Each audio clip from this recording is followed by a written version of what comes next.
let's get started. I wanted to welcome everyone to the Othering and Belonging Institute's Disability Cluster event for the spring, which is welcoming Dr. Margaret Price of Ohio State University. Yay! On occasion of the publication of her new book, Crip, Spacetime. I want to welcome you. Margaret, Dr. Price always does this wonderful thing at the beginning of all of their talks, which is to invite people to make the space their own. If you need to lie down, lie down. If you need to stim, stim. If we have the food and beverages back there, make use of the space. If the lights are not great for you, feel authorized to change and hack the space however you need it in order to make yourself feel comfortable. There's some great cushions back there for lie down space. I've actually lain down on them several times during talks. So welcome everybody. We in the disability cluster want to recognize that UC Berkeley sits on the territory of the Hui Chin, the original landscape of the Chochenyo-speaking Ohlone people, the successes of the sovereign Verona band of Alameda County. I also want to take the time to acknowledge the role that the Department of Anthropology has played in falsely declaring the Ohlone band to be an extinct band and causing through its possession of both human ancestral remains and cultural remains to continue to inflict harm on the Ohlone people. This region continues to be of great importance to the Muwekma Ohlone tribe and other familial descendants of the Verona band. We recognize that every member of the Berkeley community has and continues to benefit from the use and occupation of this land since the institution's founding in 1868. Consistent with our values of community, inclusion, and diversity, we have a responsibility to acknowledge and make visible the university's relationship to Native peoples. As members of the Othering and Belonging Institute of the Disability Studies community, it is vitally important that we not only recognize the history of the land on which we stand, but also recognize that the Muwekma Ohlone people are alive and flourishing members of the Berkeley and broader Bay Area communities today. I also want to acknowledge that we are in truly shitty times. There's really no other way to put it. I think the last couple of weeks has just been intensely stressful for all of us. We knew bad things were going to happen. I don't think we knew that it would just be freight train after freight train after freight train, and that many in our community are really hurting. And it's a good time for us to think of just the importance of community, of being together. I'm so glad that so many of you managed to come here despite the bad weather. One of my favorite students, Jay, just arrived, which makes me incredibly happy. Yeah, no pressure. Just grab food, grab drink, grab a seat. And so it makes us happy. It makes me happy that one of my dear friends for 2 decades, makes me feel old, is here as well. So Dr. Margaret Price got her BA from Amherst, her MFA from University of Michigan, and then her PhD from University of Massachusetts. And her first book, Mad at School, Rhetorics of Mental Disability, was just really for many of us within disability studies, a ground-shaking moment, because someone was finally really talking about just the academic ableism around mental health, mental illness, mental disability, psychosocial disability, whatever you want to call it, in academia, and just put a real face to just all the difficulties that we had all been feeling and struggling, but were just too shamed, just too really just crippled by internalized ableism to even manage to say its name. And so that was really, I think, the start of people being proud to call themselves mad scholars, the start of med studies in a whole bunch of different disciplines.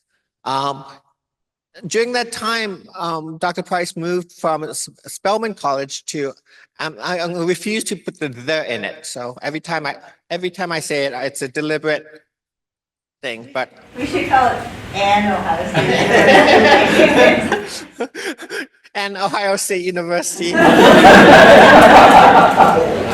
just not use the article. Yeah. That's such an English. Yeah. That voice. Yeah. And with just an amazing disability studies program that's produced just incredible scholar, I think, incredible scholar. And they've come out with a new book, Crip, Spacetime. And so I'm just really, really happy to have Dr. Price here in conversation with you all. So I didn't want it to be, I wanted it to be as interactive as possible. I asked Dr. Price if she could do, an introduction and bring us into this space, and then we'll open up for questions for myself if you guys are too shy. But really, I want it to be as part of us in community with Dr. Price. Thank you so much. Thank you so much for talking about the space we're in, the land that we're sharing. Most or all of us right now trying to be good guests of this land, with the awareness that we are also uninvited settlers on this land. A lot of the thinking in Crip Spacetime is learning from indigenous epistemologies, not in a generic monolithic way, but specifically knowledges that I learned from Anishinaabe and Miami and Wyandotte scholars who are in the larger Midwestern area where I work and live right now. I want to call out one of those people whose work was incredibly, and friendship to me, was incredibly influential, and that's Andrea Riley Mukovets. Her last name is spelled RILEYMUKVETZ.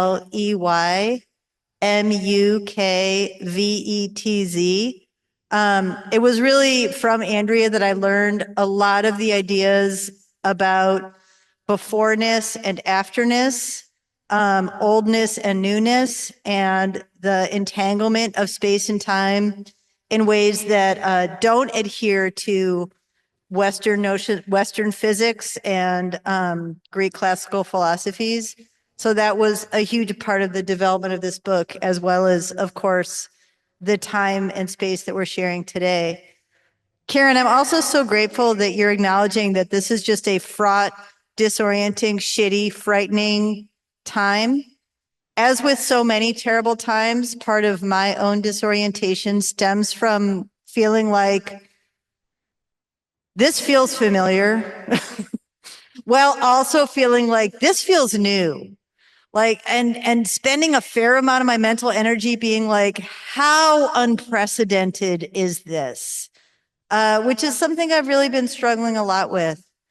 I actually wrote out a bunch of thoughts about like, what should we do right now? Because I was very anxious about coming out here, and I assumed that one of my primary roles would probably be to give advice. I'm not sure why that was my vision. That was some Virgo freak out I was having. And honestly, I think a lot of the really strong, important things to be doing are already being shared in our networks now. I'll mention just one that has felt incredibly important to me over the last few weeks, which is to be very deliberate and very purposeful about finding my joy. My therapist said something to me a couple of weeks ago, which I guess I now feel like it shouldn't have been a revelation, but it was a tremendous revelation. I was talking about how I was in tremendous struggle, but also trying to find joy. And she said kind of offhandedly, yeah, that's how it's always going to be. And I was like, oh, right. I will not finish the struggle and get the joy as dessert. I need to just like put joy in each of my weeks. So last week, my joy was buying a secondhand cat wheel for one of our cats. The reason I say one of our cats is it was already obvious only one of our cats would be into it. This has turned out to be true. He loves his cat wheel. He's a little black cat named Sam. If anyone would like a video of Sam on the cat wheel, please.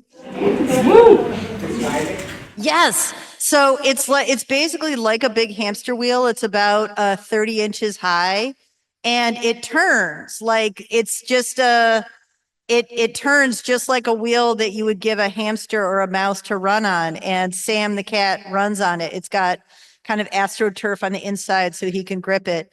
And if anyone would like to email me right now and remind me to post a video of him running in it with a description, I would be so happy to do that. Typically, I post the scripts of my talks on my website. So one of the things I'll post for this presentation, truly, if someone reminds me, is Sam running on his wheel. So speaking of joy and struggle, as I finished the book Crip, Spacetime, one of the conclusions I arrived at is that one of the most radical things we can do is gather. Again, not a new idea. That was not my invention, but it came to me with new force and new importance as I finally finished writing this book that had been exploring all the different ways that we inhabit a particular kind of space-time that is not familiar to other people around us. So one of the fundamental premises of Crip Spacetime is that the person inhabiting Crip Spacetime is radically separated from those around them, and the radical separation is hard to perceive for everyone else. A person where I was giving a talk a couple of months ago offered me a great metaphor for this. It's not in the book because I just learned about it recently, and I was like, yes, that is accurate. They said, it seems like Crip Spacetime, if you're in Crip Spacetime, it's like you're wearing a virtual reality helmet that changes everything you're perceiving and feeling, but no one else can tell you're wearing it. And that's the key element of Crip Spacetime is typically, I mean, it's not a sort of a definitive state of being. It's not like a measurable state of being. But one of the key elements is that while experiencing a radical sense of separation, heightened emotions, frustration, struggle, perhaps a lot of pain that the person right next to you is unaware of, that radical separation is very evident to the person experiencing it and not particularly perceptible to the people in their immediate space and time. I also realized while writing the book that this is not, of course, a state of being that's unique to being disabled. This is essentially a state of being that one experiences when one is minoritized in many ways, or otherwise separated from sort of the smooth norm of everyday operations. And I was not able to come up with, to my editor's somewhat dismay, I was not able to come up with very many suggestions or solutions to the experience of being in Crip Spacetime that was testified to by the many interviewees in this study. But I did come out of the experience with an intense interest in gathering, what it means to gather, what is the power of gathering, and particularly in moments like this very specific historical moment, what is it that we are able to do for each other in our gatherings, including this one right now? What are the ways we can care for each other? What are the ways we can make change? And not necessarily in a neat, organized, cool, chanting kind of way. Chanting is also great, but I've become increasingly interested in the powerful potential of random gatherings, unplanned gatherings, hangouts. So that's the section of the book I'm going to read. This is just a little piece of the conclusion, talking about why I think gathering is important. So I'm only going to be reading, I think, for about 10 minutes. Does that sound good? I'm going to keep an eye on my watch because I love to talk. And then I'm going to stop in 10 minutes and we're just going to go right to discussion and then Q&A. Does that sound like what we should be? Okay. All right. So here's just a little bit of the thoughts from the book on gathering.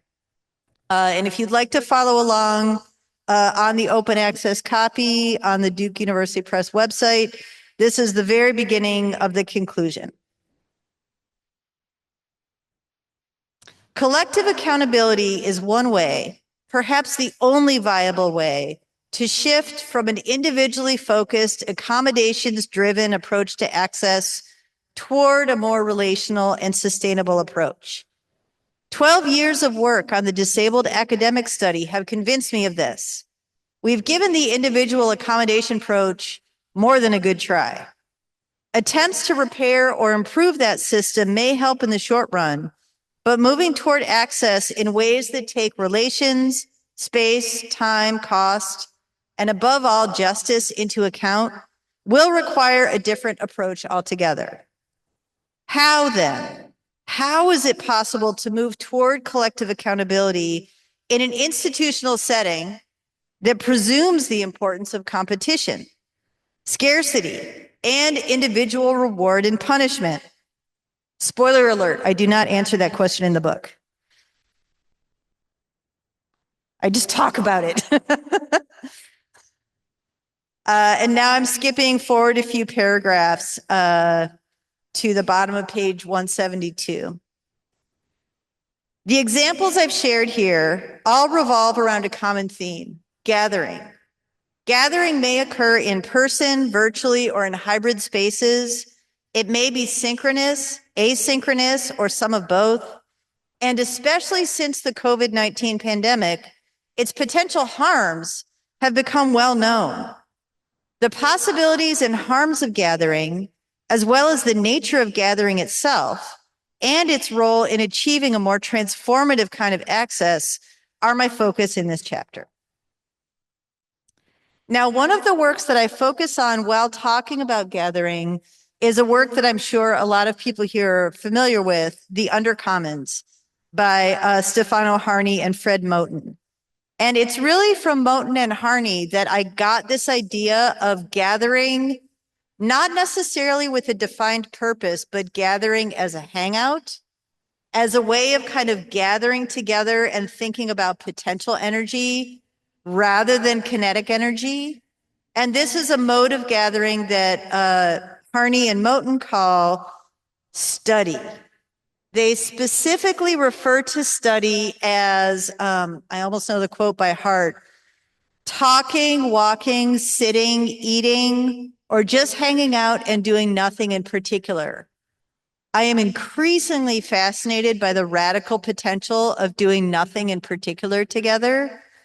And that's what my next project is focusing on.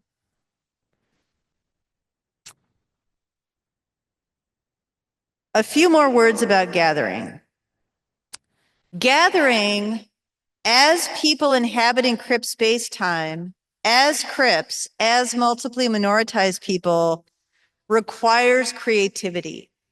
And Crip creativity, as Leah Lakshmi Pyepsna Samara Sinha names it, tends to show up in gatherings of disabled people.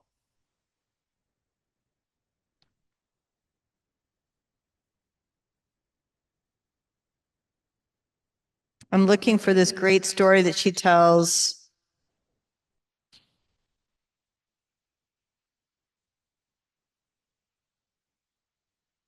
Oh, yes. So Pyepsna Samara Sinha is talking about what gathering looked like during the early parts of the COVID-19 lockdown. And this is actually from one of their blog posts on disability visibility. They wrote, like the hangouts I had with the same friend all through the first pandemic year, where I would pull up in the disabled parking spot in front of the building and they would roll out in their chair and we would have a 1 to 3 hour long shouted conversation with masks on through my roll down window. We could both sit and we could be in each other's non-virtual company. We'd pass things through the window. Apples they'd gotten from the fruit guy, weed gummies, baked goods, an extra mask. I am not joking when I say these hangouts kept me alive. End quote. Now, interestingly, since the COVID-19 pandemic, the role of harm in gathering has become much more a part of many mainstream conversations. Will a gathering be fully remote, hybrid, or fully in person?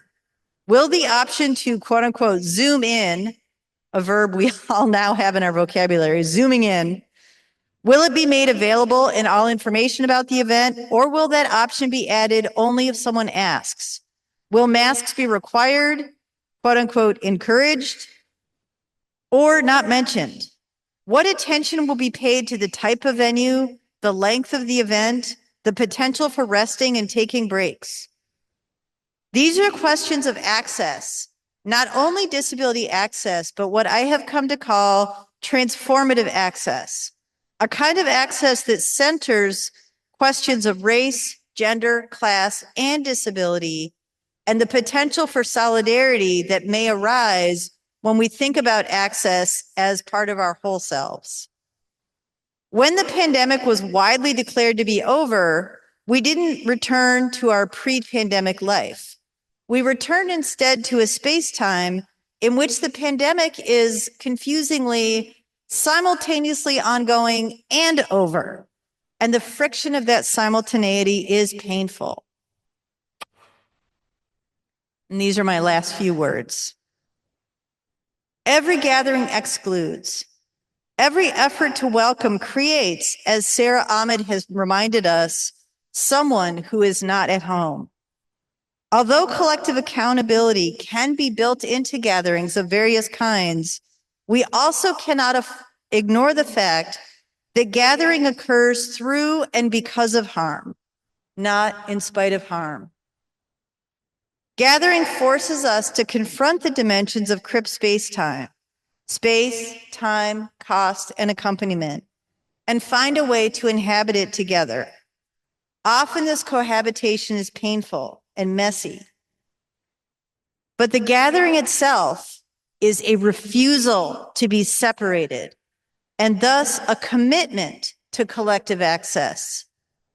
Mia Mingus defines Crip solidarity through the assertion, wherever you are is where I want to be. This assertion, as Mingus clarifies, does not mean some people giving stuff up. It does not mean some people slowing down or limiting themselves.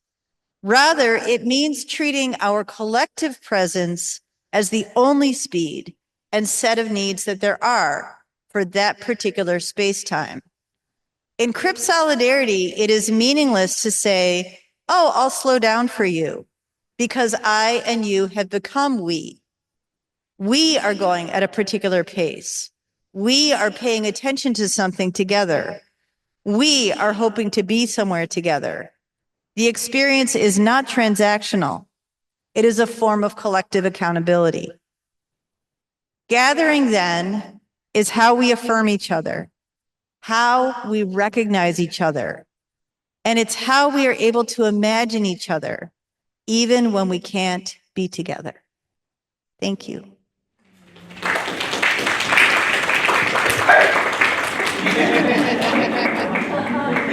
That wasn't your cue, Carter. Oh. That was so beautiful. It just reminds me, I talk of the pre-COVID as the before times. And just the romantic notion that in the before times we just serendip.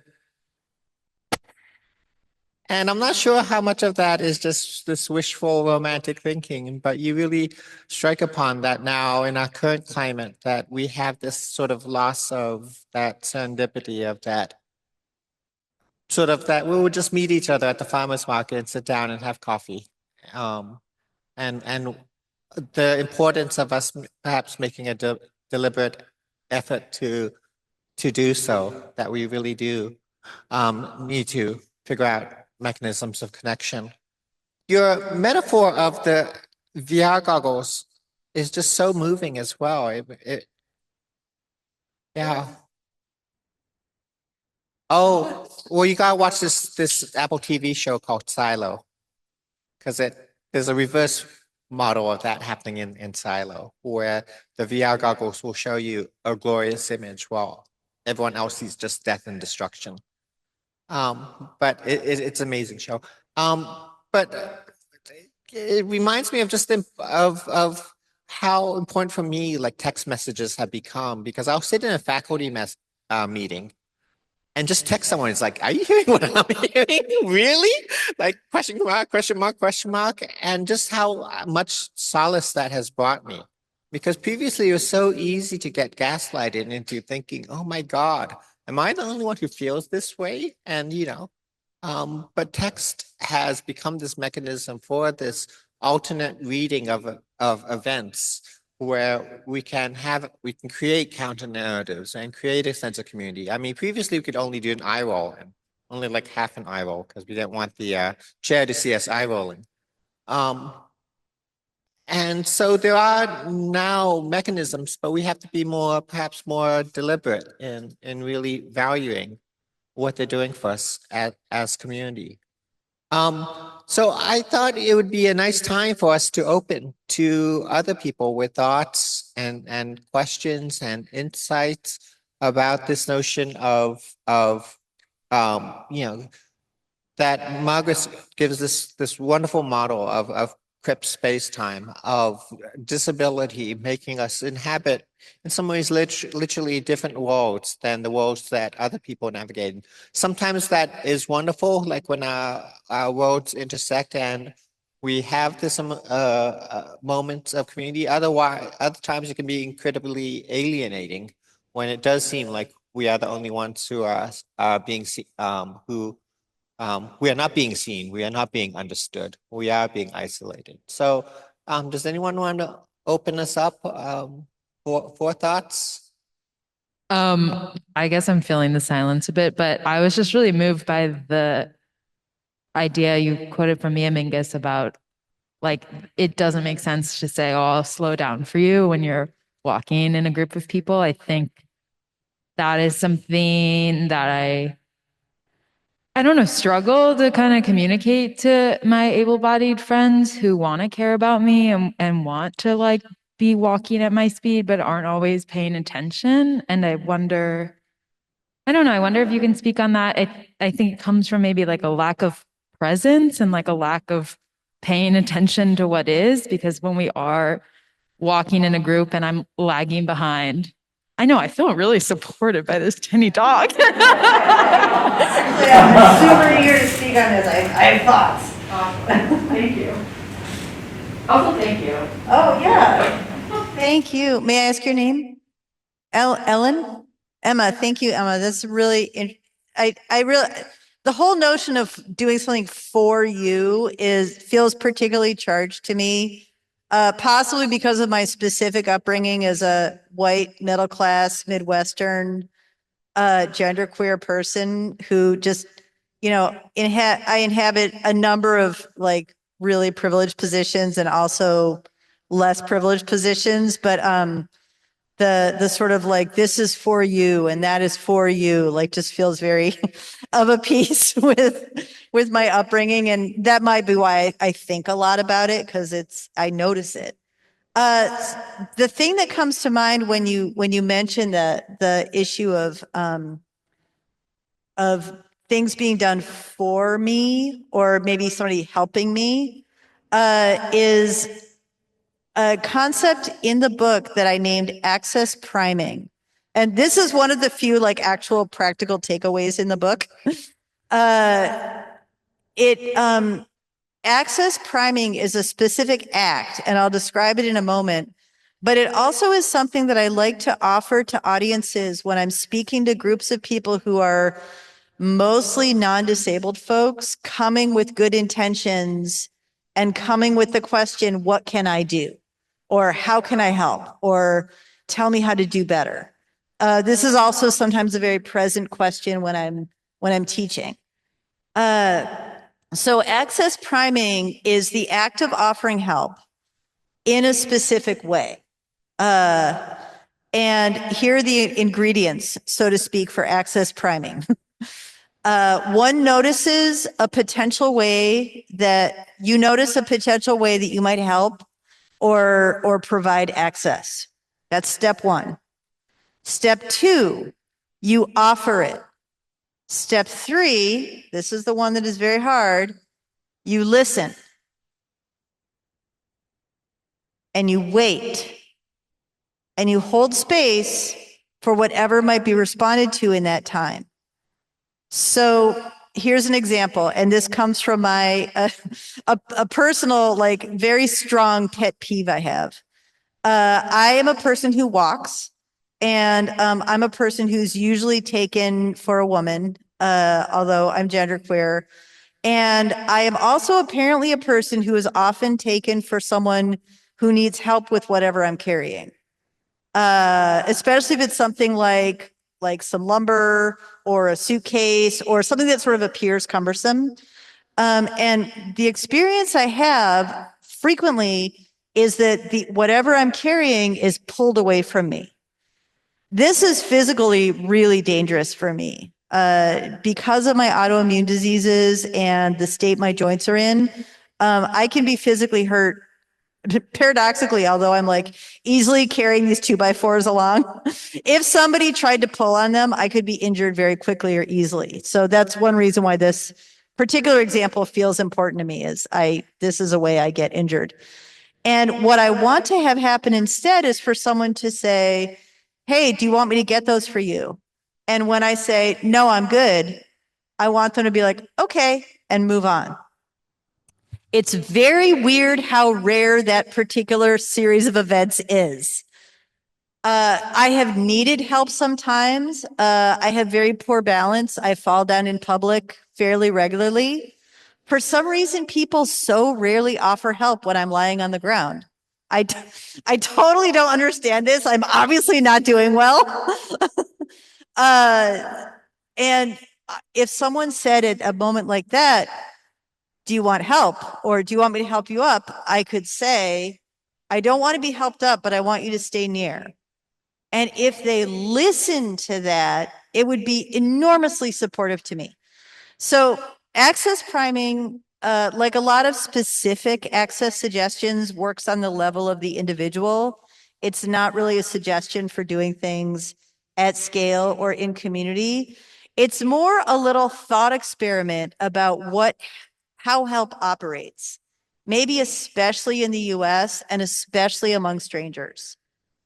So my suggestion in access priming is, if one has the impulse to say, for example, do you want me to slow down for you? Listen for what the other person says and then pay attention to it. And the third step is the hardest.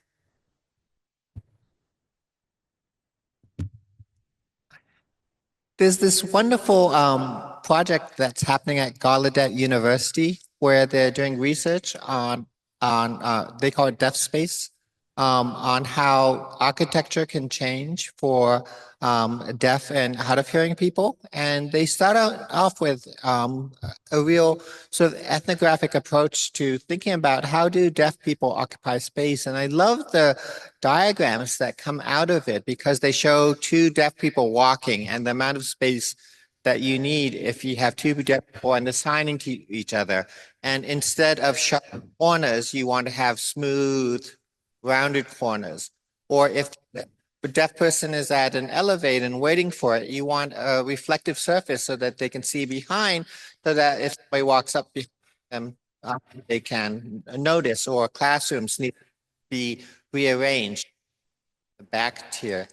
And what makes that so beautiful to me is it shows deaf people in community with other deaf people. Right? There's always a dyad, at least a dyad, or more than one person. And it strikes me how rare that is, because when you look at like diagrams that come out of access or, universal design, it's always showing one person in a wheelchair and they're like, this is my hand motion. And it's always very isolating. And I just love the deaf space work, which always show, no, it's always the people are in community. And this is how you think about the sightlines so that people can be connected. And that seems to be a very different use of space and belonging. And I wonder how we get more of those things in communication. The Deaf Space Project, I think one of the things that's really made it so successful is that it was led by Hans Baumann, the architect, and Dirksen Baumann, his brother and scholar. It's a deaf-led project in a deaf space. And I think it's a very beautiful project. I also wonder sometimes if the effort to create accessible spaces relies a lot on notions of beauty and design and expertise, which is like, this is one thing that occurs to me when I look at those gorgeous deaf space diagrams. I'm like, wow, that is some expensive drafting. One thing that I'm really interested in thinking about with the Gathering Project, which is the no doubt incredibly slow project that follows Crip Spacetime, is what does it look like when we don't have the abundance that we ordinarily think of as necessary for accessible design? Like, what are we doing in situations that lack abundance or where there's a radical lack of capacity? And this is one reason why I'm so interested now in unplanned gatherings. Like not to poop on deaf space. Sorry, it is an incredibly beautiful project, and I think I've written some works on access and architecture that really think through questions of planning and beauty and design in careful ways. But I'm so increasingly interested in what we do when things are not beautiful, I guess would be the way I would put it. The Gathering Project, which I enthusiastically welcome everyone to join, on my website, margaretprice.wordpress.com. I'll say it again. It's just all one word, margaretprice.wordpress.com.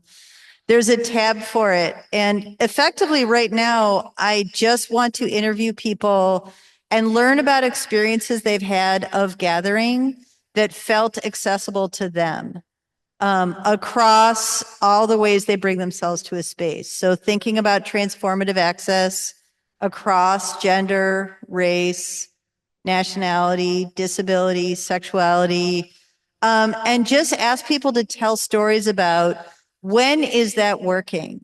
I have so many stories of access not working, and these are so important, and it's critical to keep telling them and keep working on ways that we can collectively fight them and heal from them.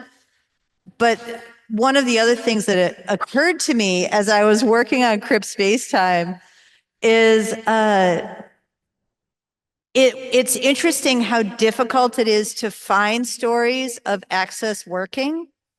And it's difficult to think about ways that that's occurring at various scales, like not just little scales or carefully prepared scales or well-funded scales, but also larger, messier, what Mel Chen, your brilliant colleague here at Berkeley, might call agitation.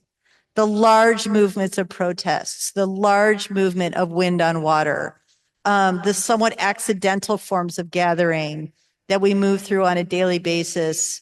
Where do we see access arising in those kinds of spaces? That's what I'm preoccupied with. Thank you for this talk. I really love it. And I also want to talk about variation in Crip time, because I've been disabled since early childhood, but I used to walk, and I was one of those people who was always trying to get everybody else to slow down. And now I use a power chair, and everyone's always trying to get me to slow down. But I like the part of Crip time that's fast. A manic episode, a power wheelchair flying along the street. So I mean, I just want to just bring in that sense of the variety of Crip time. Thanks for the talk. So I have like two questions, quite directly related to the book. The first one is like, I think the book have this potential like to destabilize the productivity-oriented capital logic prevailing in a lot of communities and institutions and universities. And I'm like curious about how far we can go, like without really destabilizing the underlying capital logic in universities, like how strong this kind of collective accountability can hold. And the other question is also related to the collective accountability and gathering. So I was also wondering, like, do you think gathering necessarily led to a possible sort of permanent or semi-permanent community, or is it kind of more random and asynchronized, as you just mentioned and stressed? Thank you. Thank you so much for your labor in moving the microphone around. I really appreciate it. In answer to the thought about gathering in the different kinds of communities, I think my vision of it right now of gathering is that it's very much both / everything, more permanent-ish communities, more spontaneous and ephemeral kinds of communities, little gatherings, big gatherings. I've been so inspired by all the things that I've read over the last several years about questions of, for example, bed activism. That's from Akimi Nishida's book. Of the many kinds of gatherings and Crip structures that are described in Leah Lakshmi Piepsna Samara Sinha's two more recent books, The Future is Disabled and Care Work. So in terms of how I'm thinking about gathering, this isn't particularly elegant, but like maybe for all the other researchers in the room, it's helpful to hear that my research question right now is gathering. What do you think? Like, what do you got? Like, I want to know and I'm specifically interested in what feels positive, like what's working for people. And so that really leads to, I think, part of Anne's point, which is I'm interested in being reminded of things that I'm not always focused on when I'm bringing my own notions of space-time to the table. When I wrote about pain and space-time in an article called The Body-Mind Problem, one of the things that felt really important to me to point out was Crip time isn't always time slowed down. And what I specifically said was sometimes it is accelerated to a terrifying pitch. And what I meant by that was I tend to experience things speeding up as frightening because it means I'm having a psychotic break, or I'm having a panic attack, or I'm in a physically dangerous situation and I'm going to have to fight.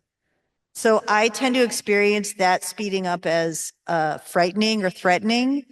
But the joy of fast Crip time is something that I kind of want brought back into the center of my vision to be like, yes, there is also just sailing along, or there is like feeling kind of good when you're hypomanic and being like, I'm going to go with this. Yeah, it's interesting. My experience of Crip time is often just falling out of time and just time disappearing. And you know, perhaps it's related to just disassociating, but just not being aware of the passage of time in both ways, in both directions. Can I ask how you experience that? Like, is it distressing, or is it just like, oh, that happened again? Yeah, it's more, oh, that happened again. You know, what was it? The time traveler's wife? Yeah, it's just like this sense of, oh, I'm now in a different period, and I'm the only one who seems to have noticed that. Yeah. Well, I had something else that I was going to say, but now it popped off the top of my head. That's distressing. Talking about gathering. Yes. So I remember now. It was related to what Jing was saying about.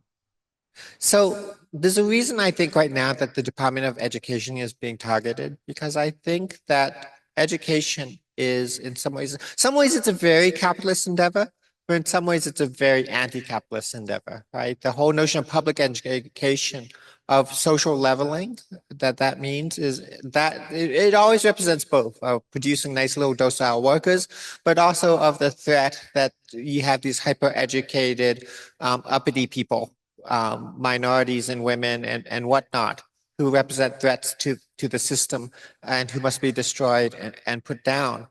And it really strikes me that earlier conversation we're having about universities and how, I was talking about in Japan, after the student protest movements in the 60s, they redesigned universities so that there would be no more gathering spaces. That student lounges were taken away, student unions were shut down, campuses were dispersed, dorms were designed so that they had no central meeting locations.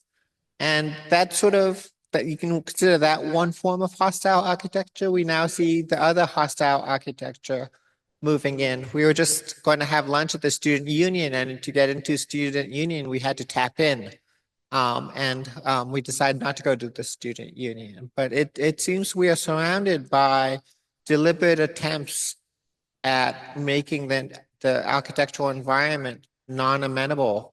I was in New York City and just realizing how much of the green space had been taken over by these private green spaces that shut down or can kick people out and trespass them and don't allow free speech. But the university is a real threat in that anti-capitalist vein. One of the core messages of the book is, why are there so few Crips in we see a lot in undergraduate, a good 10-20% of our students with DSP accommodation. When you get to the grad student level, they evaporate. They're like 1%, and then you get into faculty and you get just a handful, even at large places like Cal. And it's that true threat that they represent, I think.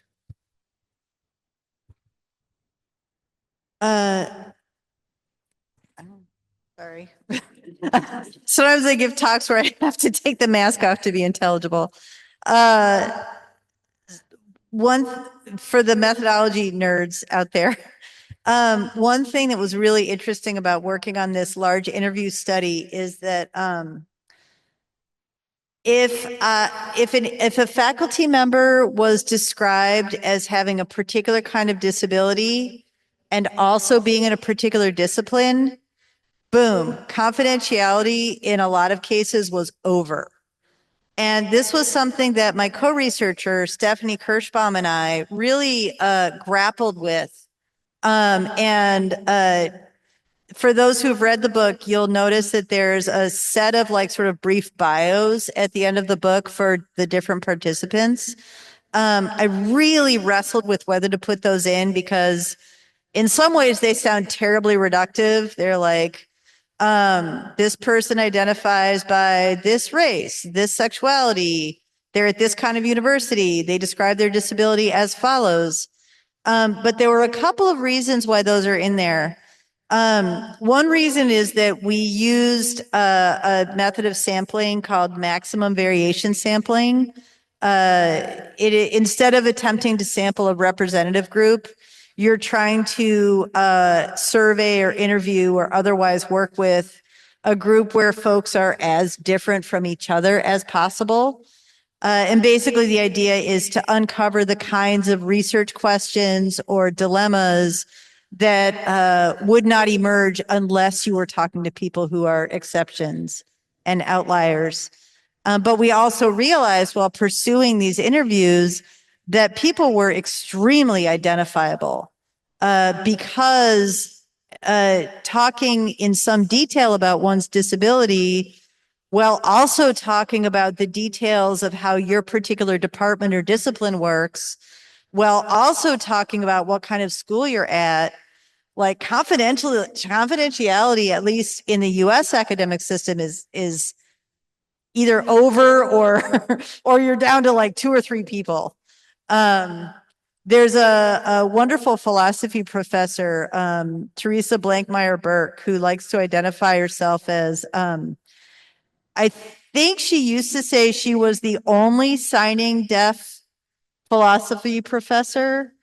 She may not still be the only, but she would kind of make a point of being like, I am in a fairly unique position. And so are a lot of folks working in universities who are disabled. The other reason the bios are there is we asked each participant to write their own and just be really, really mindful and check several times about is there anything that we just are not going to mention? Like, should we just omit what discipline you work in? Should we omit what kind of university or what region? We'd like you to describe your own disability just to make sure that we're not A, describing it wrong, but B, making it too identifiable. And that was a particular challenge of that odd kind of scarcity. In some ways, disability is obviously not scarce at all. Statistically, tons and tons and tons of people are disabled, millions, large percentages of the population, et cetera.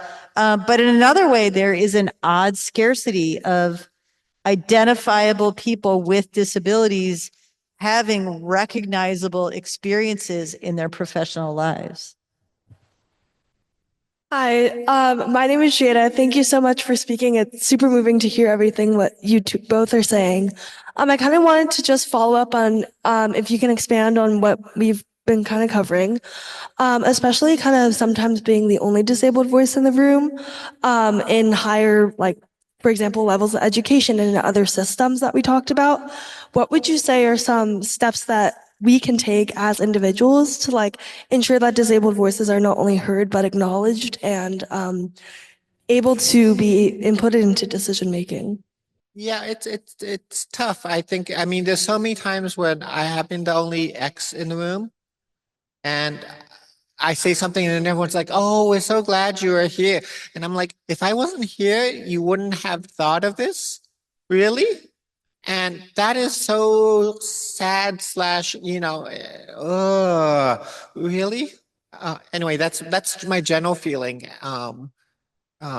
It's like the burden's on you guys. You can't depend on the person who's category X to always raise these issues for you. Why can't you do it for yourselves? Can't you educate yourselves? Jeez.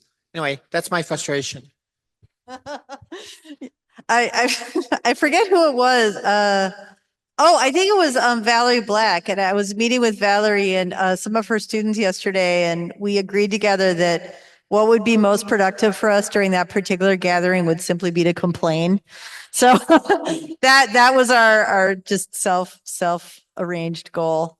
So being heard, being recognized, in a way, this is the preoccupation of anyone who studies rhetoric. As a rhetorician, what I study is not language specifically and not communication specifically. I study the ways that people try to make meaning and how that meaning is taken up by others. Like, that's what rhetoric is, kind of. So I personally have a few strategies. One of which I learned painfully over my earlier career, not only as an academic, but in other professions. Like, I used to write for a free weekly paper. I used to teach in K-12 secondary school. And one of the things that I painfully learned to do was to do almost anything I could to not appear to be speaking alone. So if I could bring along an ally who kind of had nothing to do with what I was saying, but could just provide presence, ideally like respected or strong, powerful, privileged presence, that is often very helpful. And I also learned that they really don't need to know anything about what I'm talking about. They just need to be like, I'm your buddy. I'll sit next to you. I have found that to be a useful strategy. It is, of course, often the case as of what Karen describes. You get into a situation, you're like, I'm the only such and such. Like, I'm either going to quote unquote make a fuss or I'm not. I'm going to exhibit anger or I'm not. I'm going to tell everyone to fuck off or I'm okay. I'm trying not to. And I have become increasingly self-protective in those situations. I have gotten quite deliberate about thinking who is here, who would I be affecting if I engaged in this sort of advocacy? How much would it cost me? And that's something that's become increasingly important to myself and something I talk a lot about with friends, students, other folks that I work with or just hang out with is the point that it's okay not to be an advocate all the time. I know I'm a big fangirl of Leah Lakshmi, Piepsna, Samara Sinha, and have already cited them a lot of times today, but they have a new post up on Substack, I think just today or yesterday, about the importance of not sharing, not fighting for everything all the time, of not sort of keeping your communications always flowing, not always allowing whatever needs to be said to cost you. And I say that with a lot of trepidation and a lot of sense that I need to think about this more because God, if there were ever times to be fighting and speaking of myself specifically, leveraging my privilege, this is the time. But coupled with that, maybe uncomfortably, is the fact that I've also been giving myself a lot of permission in the last few years to look around and be like, is this worth it? And to really think about the times when it's worth it, when I am having to speak alone to do that speaking. Academia seems like a pretty good way to limit your sample and define the rules of the space as a sort of microcosm of capitalism or anti-capitalism, however you want to slice it. But I wonder about the undergrads and the grad students. Oh, thank you. And grad students who then disperse. Maybe they're gathering in other ways. I am just curious how you view this study as within the academic sphere, or specifically the university space. Thank you. That is such a great question. There were a number of reasons why we decided to focus on academic employees. We started with the designation quote unquote faculty and decided fairly early on that that was a problematic designation for a number of reasons. So we went to academic employees. So some of the folks interviewed included graduate students who were also employees of the university and staff members, but the sample is largely faculty. My early ambition for the interview part of the study was to include graduate students, and I ultimately decided the situation was so different between graduate students who are in a hybrid space of student and typically are in a hybrid space of student and employee. The situation was so different between those folks and the folks who were just employees that I decided I would have to limit the sample.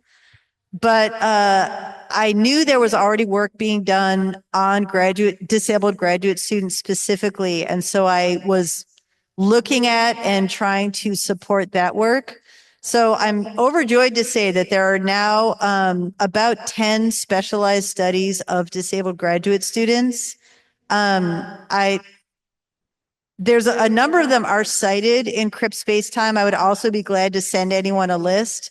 They range from studies conducted by institutions with relatively sort of cure-oriented research questions like, how can we make it better for graduate students forever?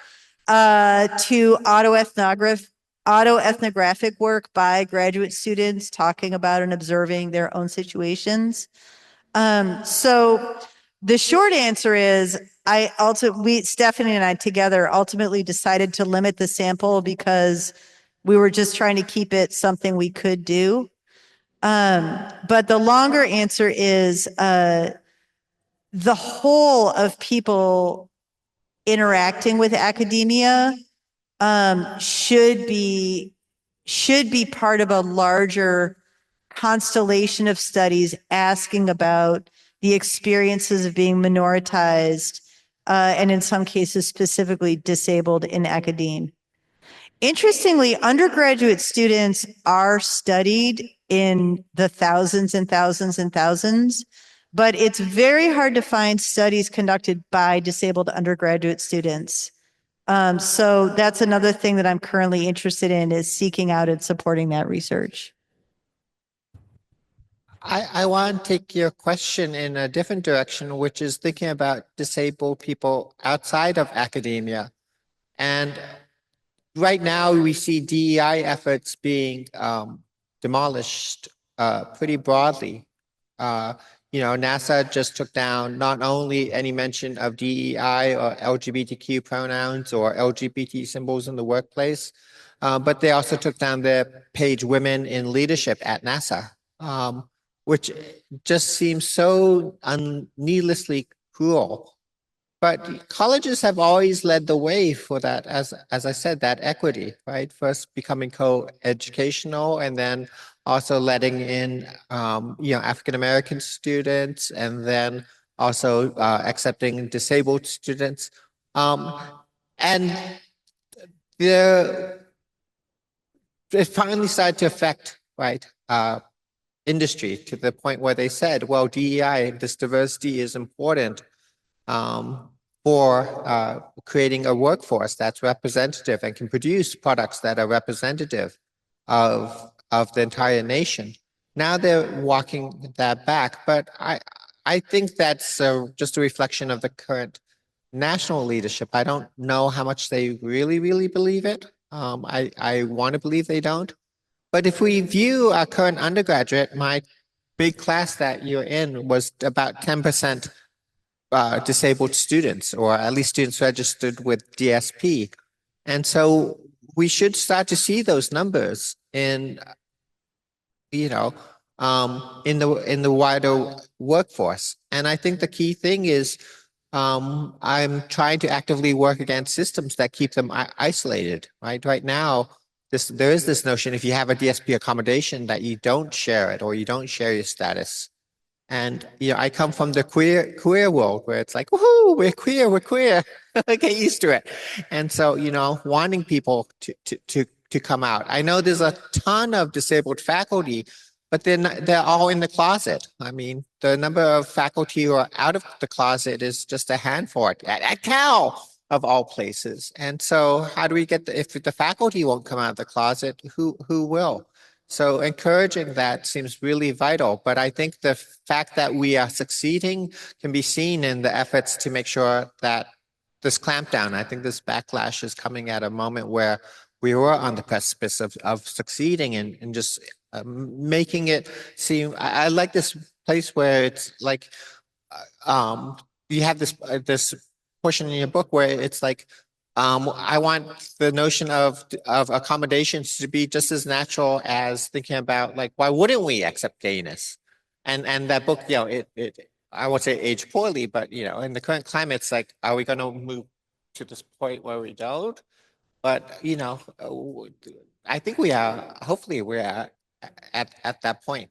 Steve Rosenbaum, thanks so much. This is a great conversation and a great format. I was saying to Lainey Feingold, I want to give a shout out to before having it this way. It's a wonderful way to present ideas. Pick up first what Karen you just said. At the beginning of the beginning of the talk, you talked. I think you switched the order. You said equity, diversity, inclusion. So I think that's one form of resistance. And I think it's one way to kind of reclaim.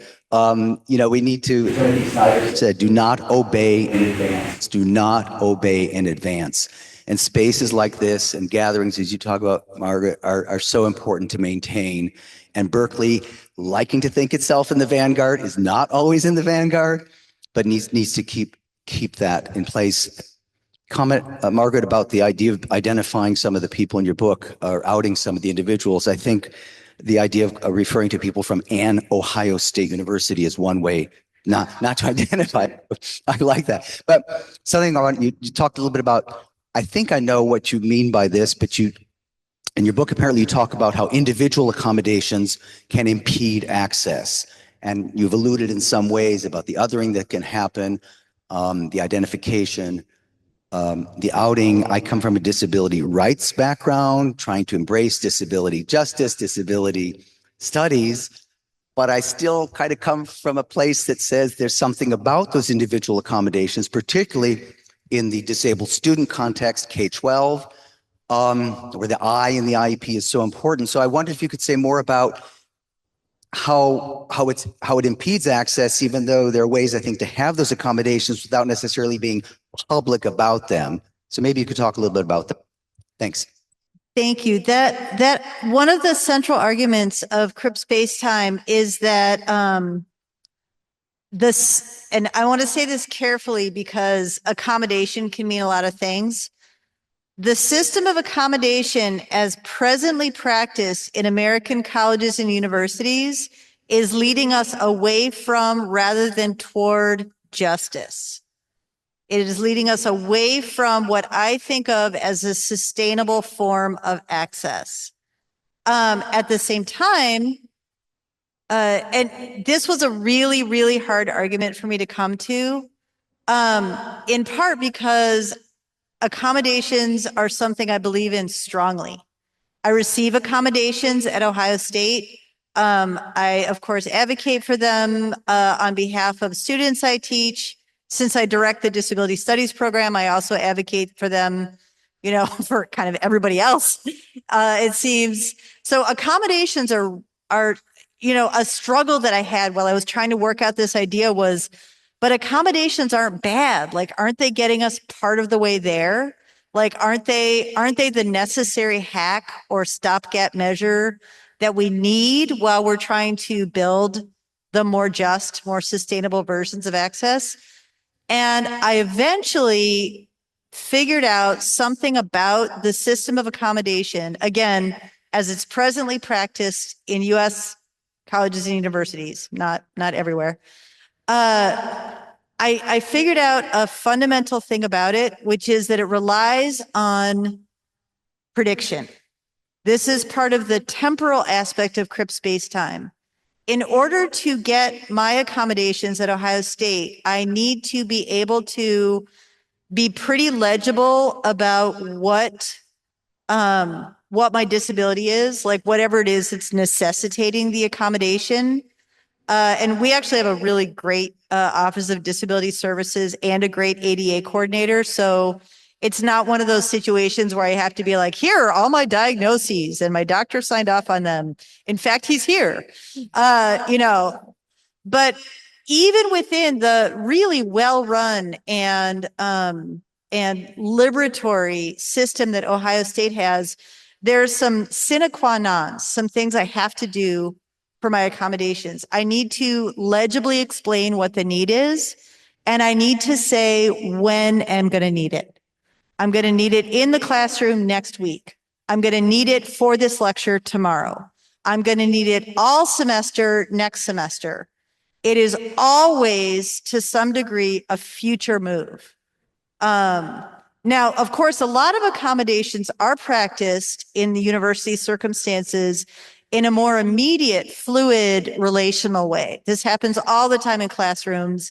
It happens in gatherings like the ones we're in today. We have someone kindly bringing the mic from person to person. That's an accommodation that we are working out relationally and also leaning on a person's labor. But the system of accommodation itself essentially requires the ability to say, this is the need, here's when it will be needed. Now, that in and of itself is an issue, but what is really concerns me about using temporality in that way, using the ability to predict in that way, is that it creates an underclass. There are the people who are able to say what they need in a legible way and to predict it predictably enough that they can survive academic settings. I am one of those people.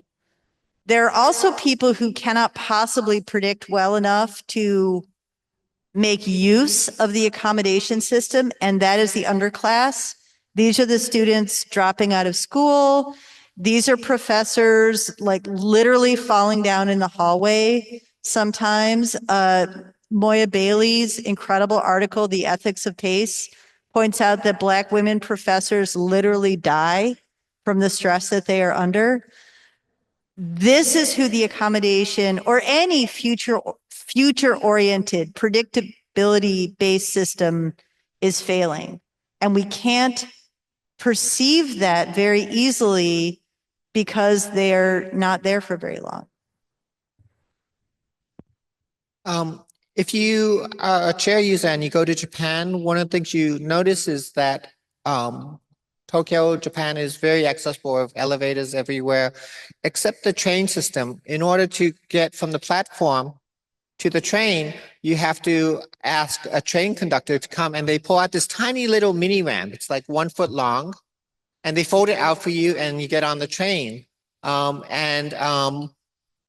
And it's quite ridiculous. And a brilliant scholar whose name is Mark Bookman, Bookman, who is a disability studies specialist in Japan who died a few years ago.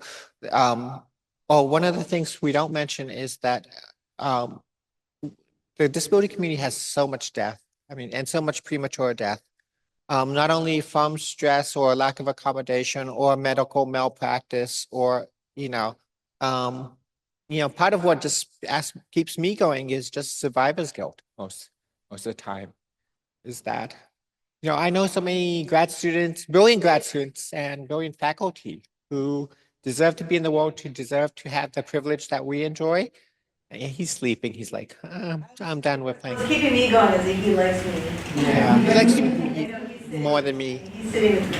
Yeah, and so that guilt is.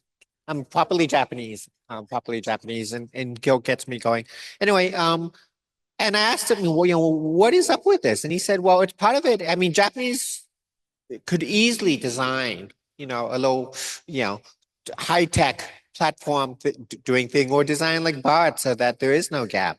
But part of the point is the show of care. Oh my God. And that you have to call ahead, and they're like, oh yes, you're going to catch the 323 train on platform 4, and you're going to go to this. It's both control, it's paternalistic, but the show of care is really that symbolic. Meant positively, right? That care is like the train station wants to show we care about our disabled patrons, but it also limits them, as you're saying, because not everyone can phone ahead or knows the schedule ahead to call them, or, it restricts. I feel too much.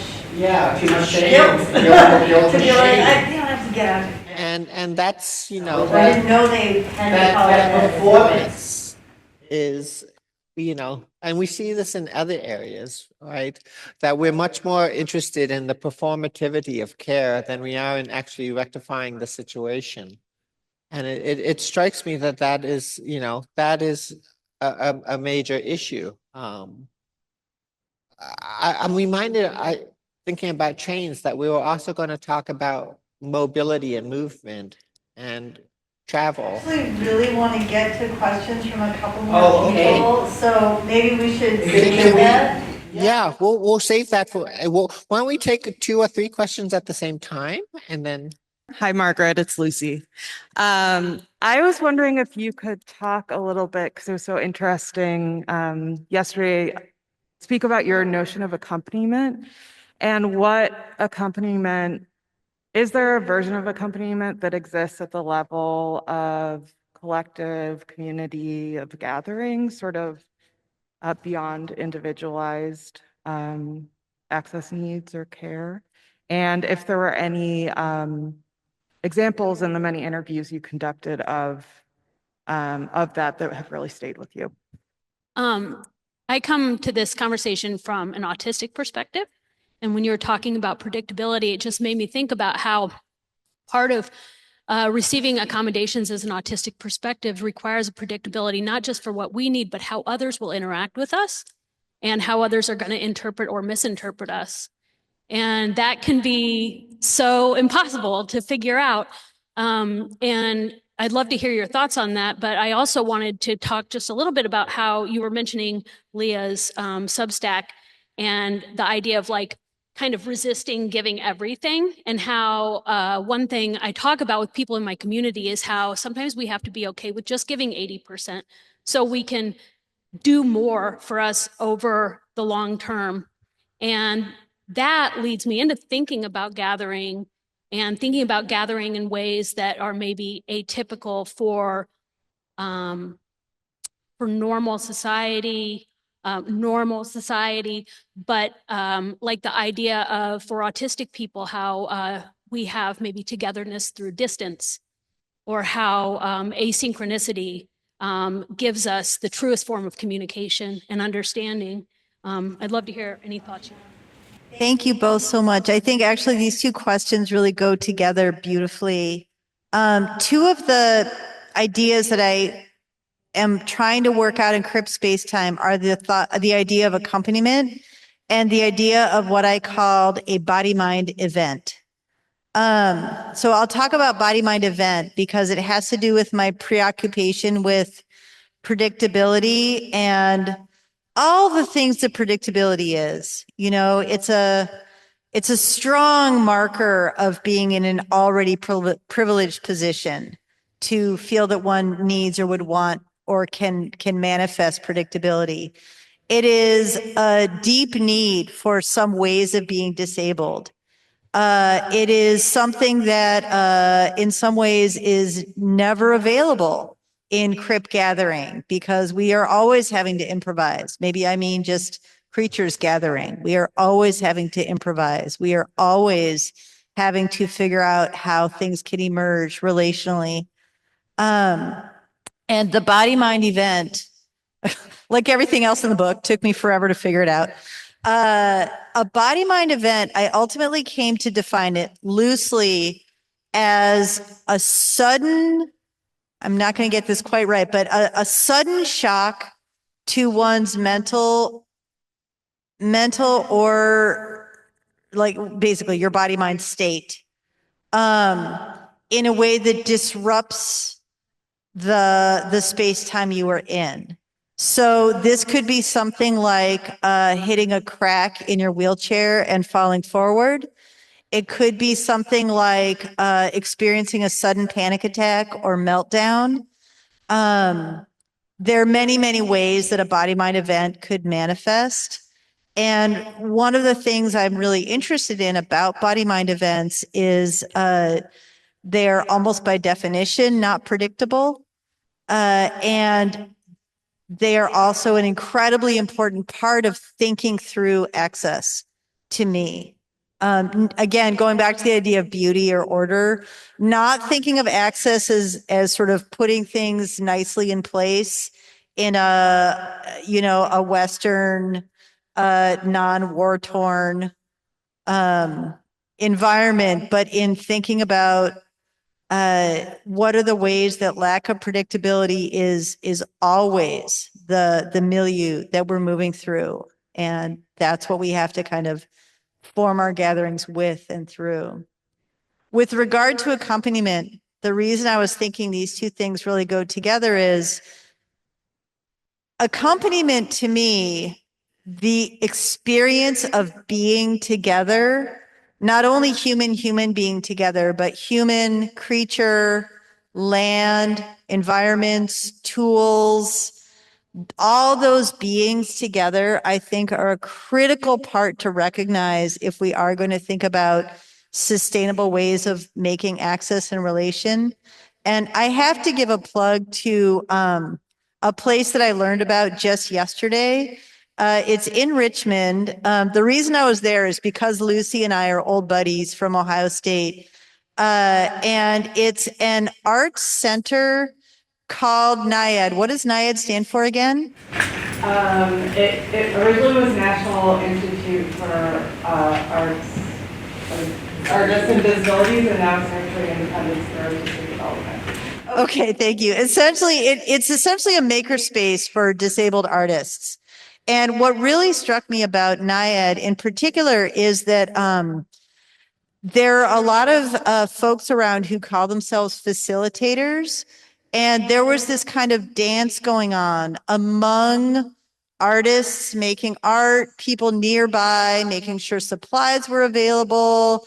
If particular techniques or histories needed to be studied, those were being brought to the surface and studied.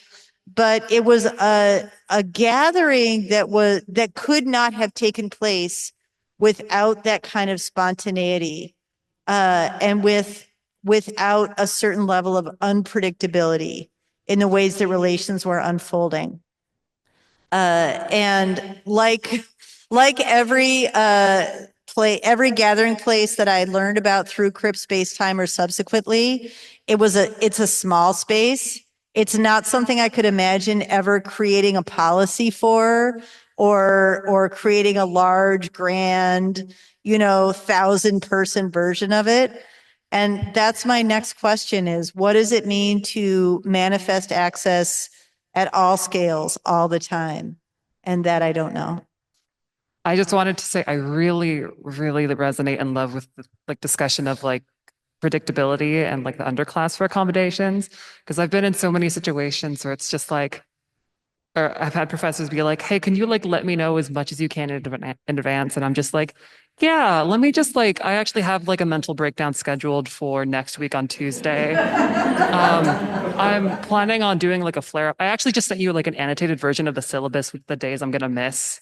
I threw in a few spicy ones anyway, but I think about that a lot. And I feel one of the things that I'm thinking about in this entire discussion with space-time and temporality is, I forget who it was. I want to say Harriet McBride Johnson, who was her experiences with being told she was going to die at a very young age and then living well beyond that, and that sort of giving her a perspective of living in the present and not in the future. I relate to that in a different way as an alternate dissociative system. I've existed in my current state for 2 years, and I know that at any moment my mind could decide that I'm not useful anymore, so I could just fade away. And I feel that perspective brings me back into the discussion of the system of accommodations and just all these broader talks of how do we figure all this out? And it feels there's a lot going on with just trying to figure out the fix, the solution, so that it'll work indefinitely, rather than being in the present and being okay, let's commit rather than committing to having a solution, committing to continually working this out. And I feel that gets me thinking about just a thing that I feel I see a lot in liberal spaces as well, of we did it, we're good now, we fixed everything, rather than committing to acknowledging that progress is a direction and not an end goal. I don't know. That's my stuff. We could have an endless discussion, but we don't want to tire Margaret out. Carter, as a very young puppy, is at the digging me. Well, now he's on my side. But we'll both be around. We have this space. I think there's still a little bit of food left, so please eat it. Please drink the refreshments that we have, and please join me in thanking Dr. Margaret Price for this wonderful gathering.